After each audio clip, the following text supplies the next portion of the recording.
Já jsem hledala jsem disciplínu, nějakou mužskou disciplínu a nenašla jsem žádnou jinou etiku, kulturistiku, tak to jsem nemohla, tak jsem to našla na YouTube, říkám, ty vole, nebudu držet hubu, nemám co říct, ale je tam málo nějakých prostě barev, nebo říkám si, možná tam jen tak přijdu, něco se stane, nic se nestalo, tak zase půjdu a najdu nějakou jinou prostě kulturistiku asi, nebo tenis, nebo penis, nevím, něco takového pomalého nebo rychlého, něco jiného růžového, než prostě i balgin pořád znova strouhat, krouhat. Je to těžký život, jednoduchý holky, pořád vole samý známky, kolky, vole nic, prostě na poště, prostě jednou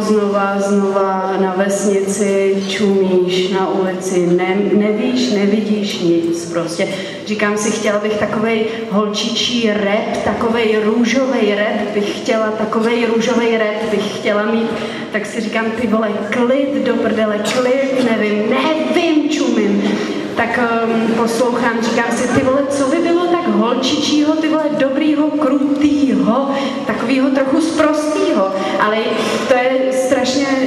těžký najít něco, aby to nebylo úplně tak strašně holčičí, ale přitom takový jako trochu,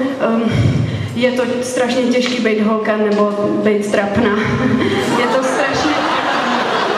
strašně těžký být úplně strašně trapná. Člověk musí najít auto, řidiče a někam prostě přijet, kde mu půjčej mikrofon a pak na něj čučej, aby se to nerýmovalo, ale přitom to tak mezi tím v tom tak jako bylo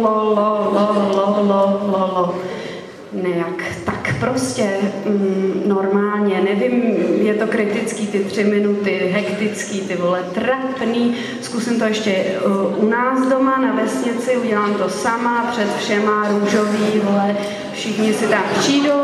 každý dostane párek, každý dostane buchtu od nás, od ženských, ty vole, upeču to všechno, bude to nový, přijďte tam taky, bude to super, každý dostane mikrofon, všichni je to on, budou volat, budeme říkat, je to super, u nás na vesnici za všechny kluky jsme vděční, všechny slečny, teda jenom já, nikdo jiný tam není. Tak vlastně i máme tam 3 důchodkyně, nejsou to svině, jsou to fajn holky,